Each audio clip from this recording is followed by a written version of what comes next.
I'm having a video that's pretty personal, and I'm going to be talking about my daughter who is 7 years old and has autism.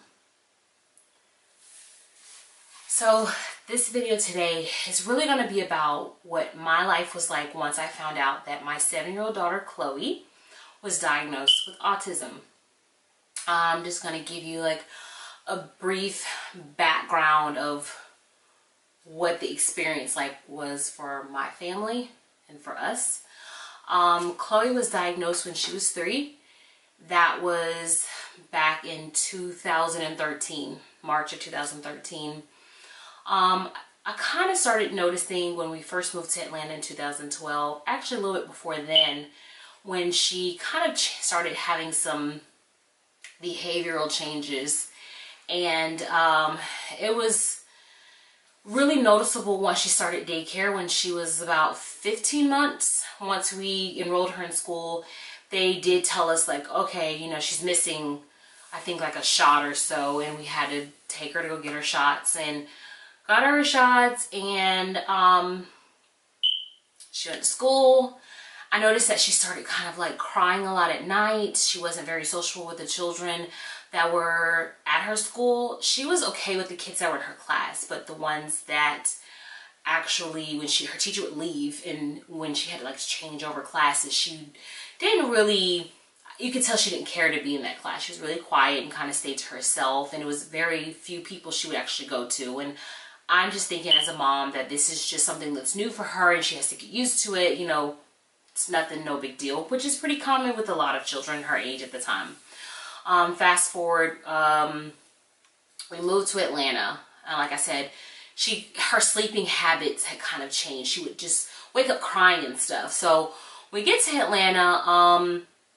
At the time, it was just me, Allison, and Khloe that moved to Atlanta. Deanna and I had separated, and we were not together. And I noticed she was crying a lot. She didn't seem like herself. She wasn't as happy. And I attribute that to her missing her dad, interacting with him every day. You know, more like a separation anxiety. And it was just little things started happening. I noticed she didn't, you know, progressively speak as much as someone her age would do. Her vocabulary wasn't increasing. And I was trying not to compare her to Allison, which is my oldest daughter, who is 12. And she's not autistic. And I was comparing the two of them together. And I was comparing her also to my nephew, who was only a month older than her. And I'm like, you know, Khloe is just not meeting these marks that she should be meeting. And I still kind of wasn't really giving it too much thought. Like, oh, she's just growing up in her own time. You know, I didn't really know what autism was. I had heard of it, but I didn't know anyone who experienced it or dealt with it or was living with it. So I wasn't very knowledgeable about it. And my best friend, who was actually Khloe's godmother, was babysitting her while I was working with a client one day, and she mentioned to me, hey, I think you should have Khloe tested for autism. And I'm like, what is that? So the first thing I do is go on my phone, and I Googled autism, which I'm going to do that now because I don't know the technical definition of autism.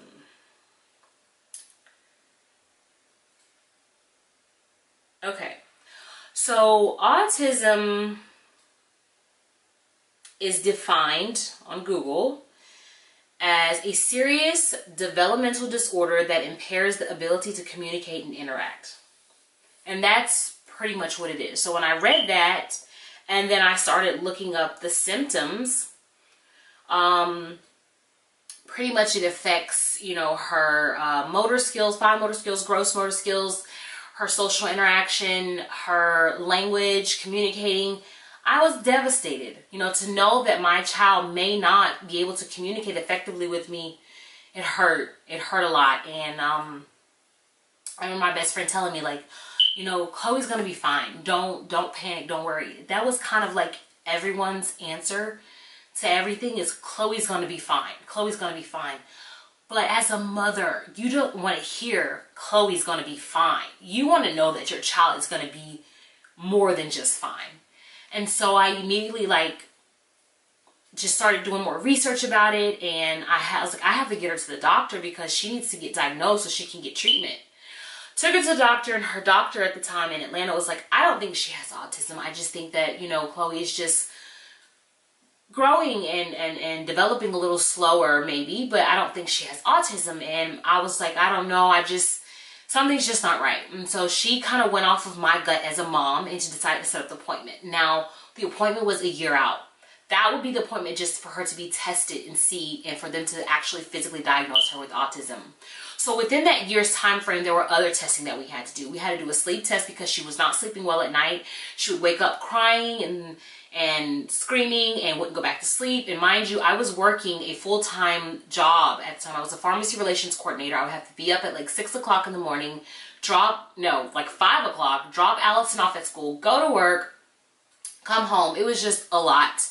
And I was exhausted. I was tired because I was primarily kind of doing it by myself, because I was living in Atlanta. Like I said, Deanna and I was not together, and my parents were trying to help me as much as they could, but I didn't want to bother them in the middle of the night. I didn't want to have to bother someone and say, hey, can you help me out? But it was tough. And that's when I eventually decided to go self-employed and working for myself full time. It was really Khloe's situation that gave me that push, because she needed a lot of my attention. She required a lot of my attention. So we did the sleep test, and of course she sleeps like an angel that night, so they didn't really find very much. But that is a part of autism. They thrive off of a very strict schedule. And you know, of course, I didn't really know all of this yet. So she wasn't sleeping well. Then they had to do all these different hearing tests to make sure that her hearing wasn't prohibiting her from communicating effectively. I mean, it was just like all these different tests, and I was just so tired of seeing doctors, so tired of answering the same questions, so tired of going through all these tests. I really became frustrated and depressed, and I just felt like giving up. And one day I got so frustrated. And I said to myself, I'm like, I don't know how to help my baby. I don't know how to help her. And I remember just crying out to God, and I asked him, I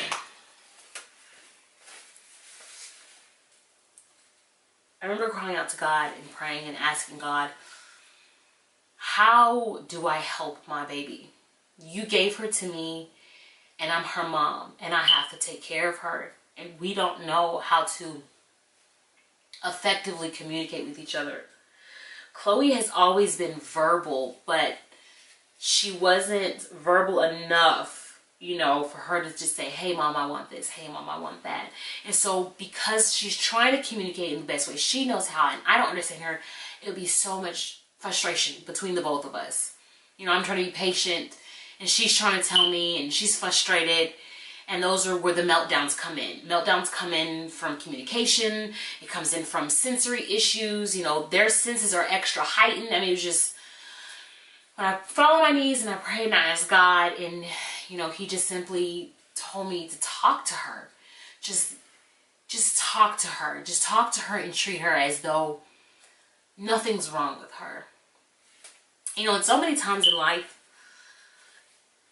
people can have disabilities and differences with them, and you know, society says, oh, be different, be who you are, be unique. But the minute you're unique, the minute you're different, society puts a label on you, and they want to put you in a box because you don't fit into this mold that everybody else fits in.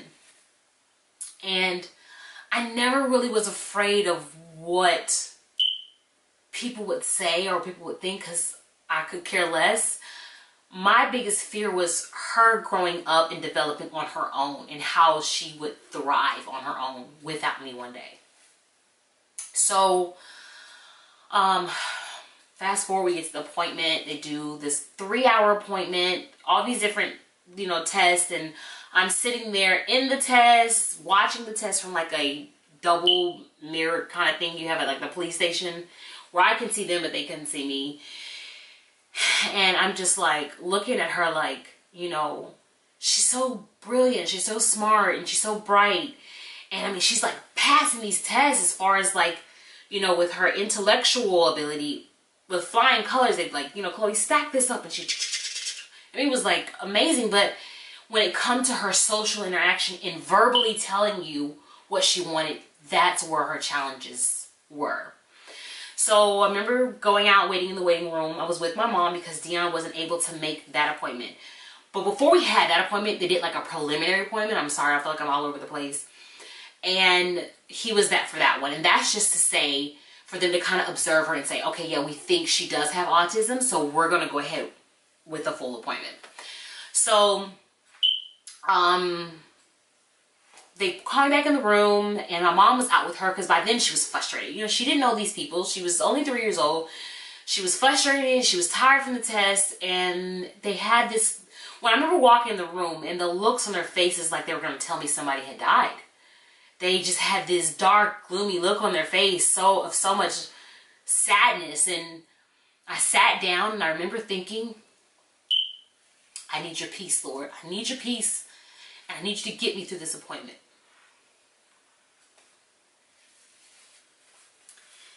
And the lady said, you know, according to the test, and started talking about the test, she does have autism. They started explaining the test and her scoring, and it was just like words going in one ear out the other. But I wasn't surprised. I wasn't surprised. I wasn't hurt. I really wasn't even sad. I felt like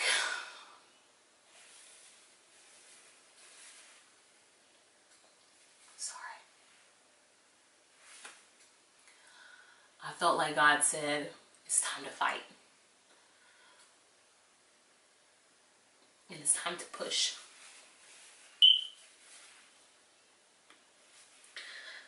I refused to allow for people to put her in a box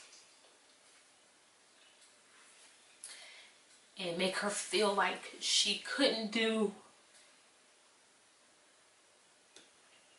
or was not able to do because of these challenges. So they gave me this pamphlet, you know, in a folder with all this information about therapy and intervention and the whole nine. And the next day I went in beast mode. I started calling therapists. The therapy offices that were closer to me, they were all had like 6-month waiting lists or no room. The only way I could take her was literally like an hour away. I didn't care. I would drive twice a week, an hour away there, an hour away back home for occupational speech therapy. I got her enrolled in school. We started doing a ABA therapist. He would come to the house and work with me so that I can work with her. And a lot of people was always so shocked at how well I worked with her.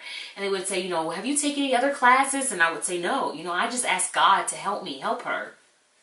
Because, you know, he gave her to me as my gift.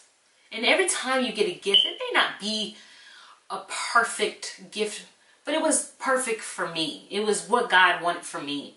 And I'm so happy that I have her, you know. And we just, I mean, it was like we just started, you know, it was almost like me and her was like, okay, we got this, we're going to do this.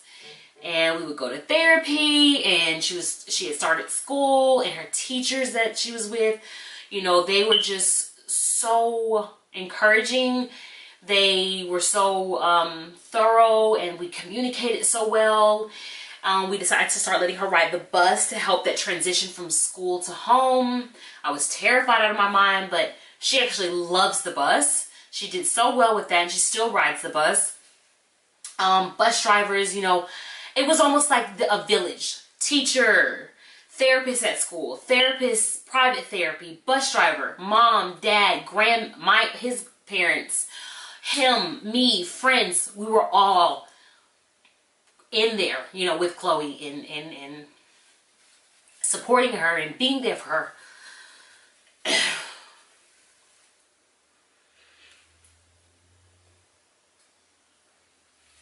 And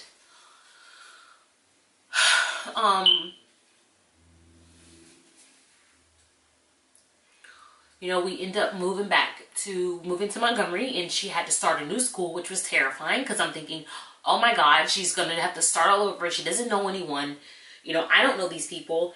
And in Montgomery, because she is verbal, and I mean, her communication was just doing so much better. We went from just walking into pointing to something, and then I would tell her what it is, to her saying that one word, to saying a phrase, and now saying like a sentence. I mean, God is amazing at how he just worked in her life. And I've been so blessed. Even here in Montgomery, you know, she has a general education class and a special needs class, and both of her teachers are amazing. Her bus driver, the therapist at school, the therapist here.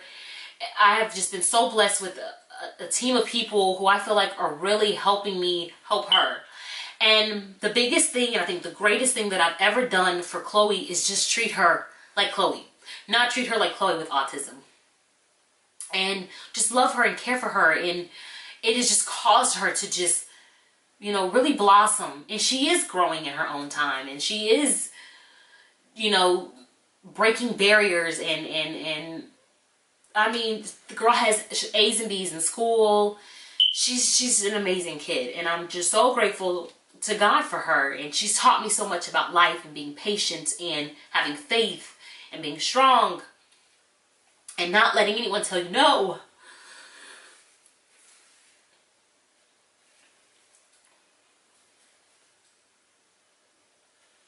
I think I push Khloe harder.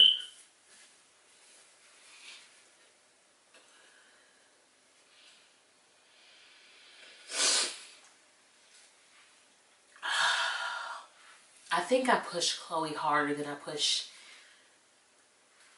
the other two. And it's not that I don't love them as much, because I love all three of my girls. But I push her because I know she can. And I know that she needs that push. A lot of autistic children, they have so much in them, but they don't care to show you they have so much in them. They have so much to say. And with the right people and the right timing, it will come out. You just have to be patient. And Khloe has taught me that. Khloe has two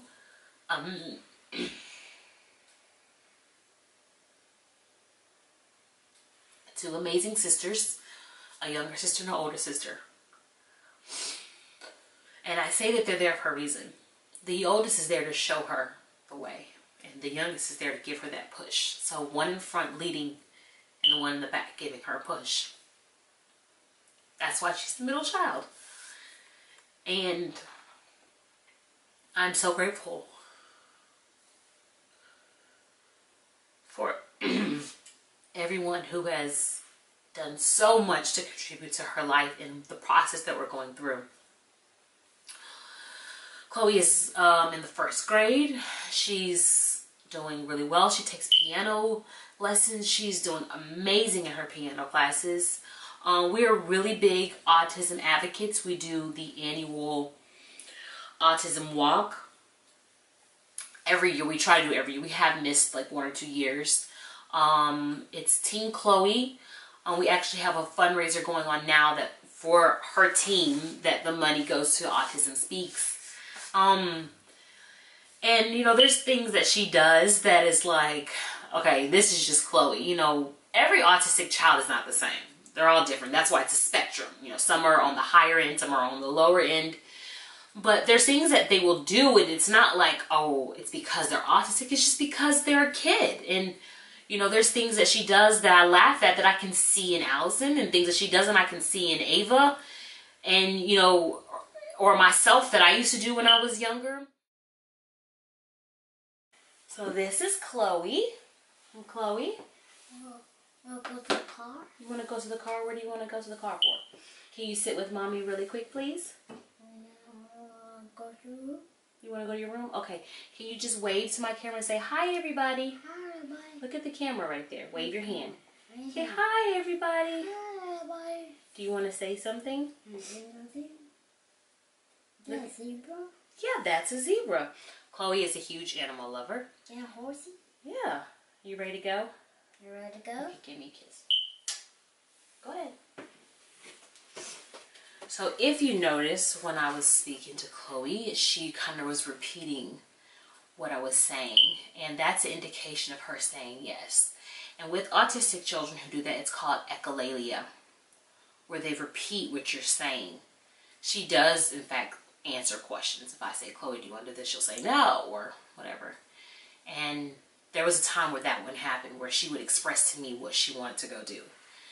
Khloe, like most autistic children, are introverted. They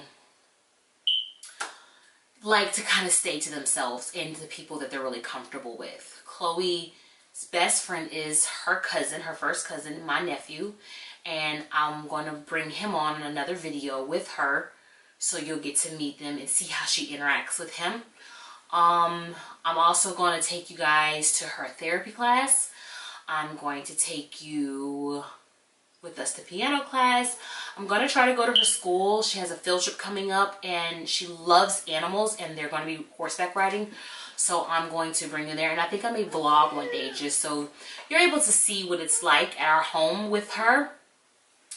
I tell everyone she is my easiest child now, because she just kind of like goes with the flow. She's such a she's very soft spoken, has such a sweet spirit. She's such a beautiful young lady, little girl. And she has two beautiful sisters, which you'll get to meet them. And you probably have already met them, but really get to talk to them. I'm going to have Allison come and talk about her experience of being a sibling to someone who has autism. And I think this will kind of show you, because sometimes we don't get to see everybody on the spectrum. We see kids who have autism and they, you know, speak just fine. Or we see kids who don't speak at all, who are nonverbal. And I just want you to see what my life is like, what our life is like having Khloe, and how much greater it is having her, and how much we love her and we adore her and we thank God for her. And I thank you guys for watching this video. Do not forget to like and subscribe. If you know anyone with autism, or maybe they don't know their child has autism and you probably can see some signs. I've had so many people ask me, would you mind talking to someone for me?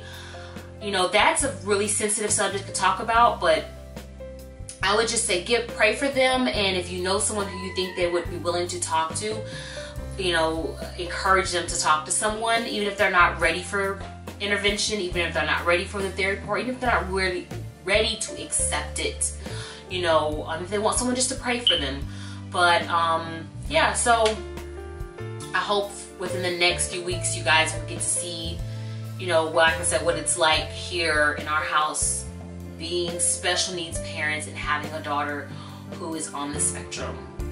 And I thank you guys so much for watching, and I hope to see you in my next video.